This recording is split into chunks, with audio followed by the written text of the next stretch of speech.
يا أهلا وسهلا بكم. بنطل عليكم من مطعم سهارة عبر بكرة تي في بحلقة جديدة وطبق جديد، وإن شاء الله رمضان بكون السنة دمه خفيف عليكم. البردات حلوات اليوم، الدنيا مش حارة، إن شاء الله إنه صيام مقبول وإفطار شهي بإذن الله.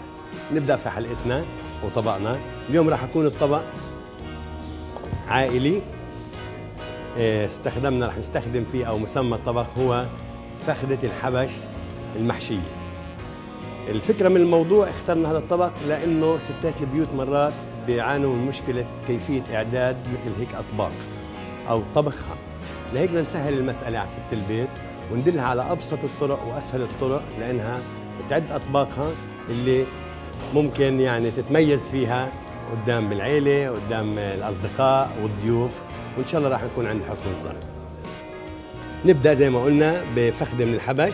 ست البيت ممكن تجيب الفخدة يعني من المحل أو محل اللحمة، محل اللحام، هو يشتغل لها فيها، يعني هو يورق لها إياها بهذا الشكل، ما تشتغل فيها هي، يعني تطلب من اللحام إنه يفتحها أو يورقها على أساس إنه بدها تحشيها، سهل عليه لأنه أدواته وخبرته، هي ما تشتغل فيها. أنا بدي أوسعها شوي صغيرة هذا الشكل. طبعا وجبة زي هاي الوجبة ممكن تكفي لعائلة كاملة بعدد أفراد 6 أشخاص. إذا أضفنا جنبها الأرز وأضفنا جنبها الخضار المشوية وسلطة خيار باللبن، يعني راح تكون غنية. وزي ما قلنا الحبش أو اللحوم البيضاء تحتوي على كمية هائلة من البروتين، الدهون فيها قليلة، ويعني الناس بترغبها، خلينا نقول لهيك دائما توجه الناس نحو اللحوم البيضاء لأنها أقل نسبة دهون وكوليسترول. أنا طبعا هنا اللي راح يميز طبقي طريقة الطهي أو طريقة الطبخ اللي أنا بدي يعني أطبخ فيها. أول شيء أنا حطيت تقريبا حوالي نص كوب من الأرز، حاولت أجهز مسبقا نص كوب من الأرز، حوالي 100 جرام من اللحمة، قلبتهم نص سوا، ورشة فلفل أسود صغيرة. خيارات ست البيت ممكن تحط لها رشة قرفة كمان، شوية من الهال، أنا بس شوي بحب الرز دائما مع الفلفل الأسود يظهر طعمته، وبضل طعم الرز بيحتفظ في طعم الرز ما بخسر. طبعا بدي أتبل، خليني أتبل الصدر تبعي. التتبيلة تبعتي راح تكون سهلة، هي عبارة عن البابريكا الحمراء المدخنة إضافة للفلفل الأسود بهذا الشكل، ورشة من الملح وزيت الزيتون. زي ما حكينا احنا استخدمنا المقادير بسيطة في الطبق هذا لأنه الوجبة الدسمة الرئيسية راح تكون بنفس الفخدة. لهذا السبب ما بدنا نضيف إضافات كثيرة على أساس نقدر نتناول الفخدة كليتها ما يزيد منها لتاني يوم،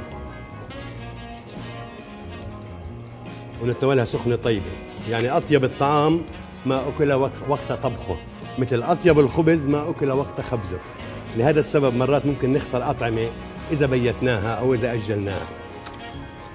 لهيك الأكل الطازة دائما بيعطينا هدية أو بيعطينا طعمة مميزة، عشان هيك الكميات لازم تكون قليلة، ما نبيت أكل. هذا الشكل.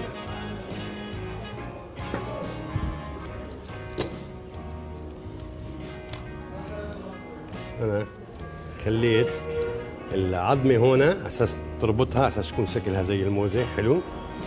راح عندي كمية الرز واللحمة، ممكن أضيف شوية من الفواكه المجففة إذا حبيت، إذا عندي المشمش أو إذا عندي الزبيب أو القطين إذا بحب ممكن أضيف بعض الفواكه المجففة بسوى، بيعطيني طعمة طيبة. الرز مش ضروري تكون تستوي كتير، تقريبا نص سوا لأنه راح تدخل البخار، راح أستويها على طريقة البخار.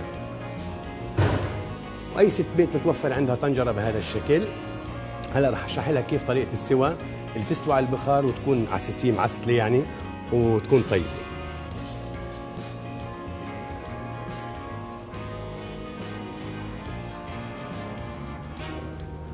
برمها البرمة، حخلي الجلدة لأنه بدي أحمل على الجلدة محتاجها.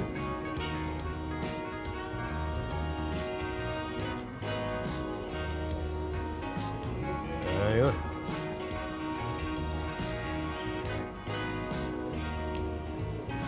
هلا حطها على جنب، افرد لها النايلون.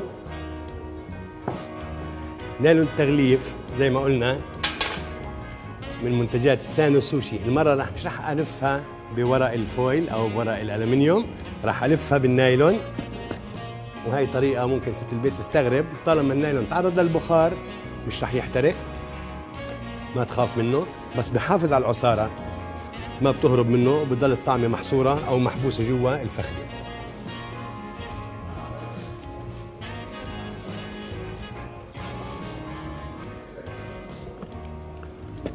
هذا الشكل.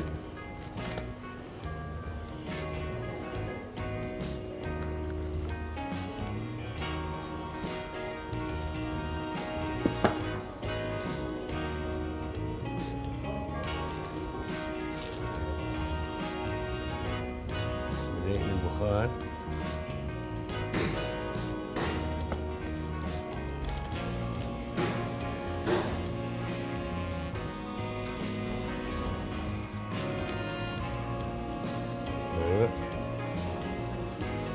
لفة بس لفة أولى اللي أربطها.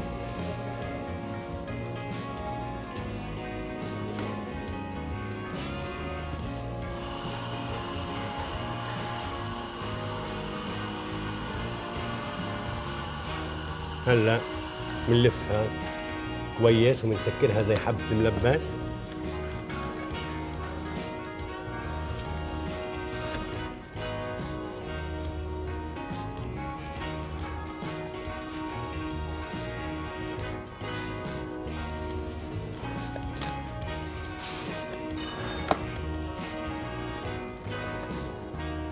بجيها بالعكس.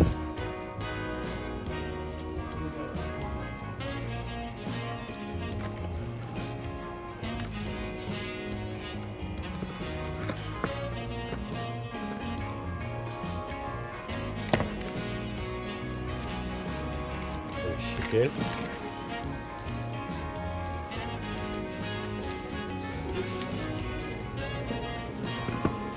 ابرمها 3-4 برمات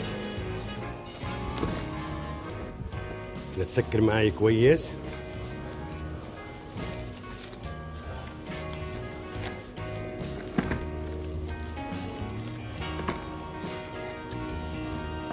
ممكن ست البيت تعدها قبل بيوم وتحطها في البراد، اساس ثاني يوم دغري تهدي عليها على الطنجرة وتروح على وظيفتها، وتتركها على النواسة 3-4 ساعات، ما في مشكلة. هيك تقريبا صار عندنا فخدة الحبش، صارت عندنا جاهزة للطبخ. كيف بدي أطبخها؟ بدي أطبخها على البخار. أنا عندي طنجرة يعني بغطاء محكم أساس أحافظ على كمية البخار. حطيت في كعب الطنجرة صحنين على أساس ترتفع الفخدة من المي، ما تكون يعني واصل المي، ما تكون غرقانة. ومباشرة باخذ نكهة، شرحة من الليمون، حزن الجزر، ممكن احط ورقات غار، حبات هال، شرحة من البرتقال. صار عندي نكهات عطرية، يعني نكهات فواحة. ولع.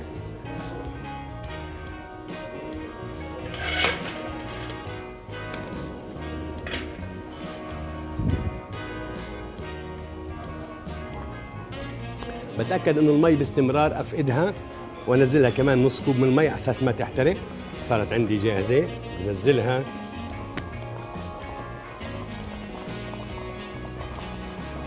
طنجرة صغيرة مش مشكلة، بعالجها هلا.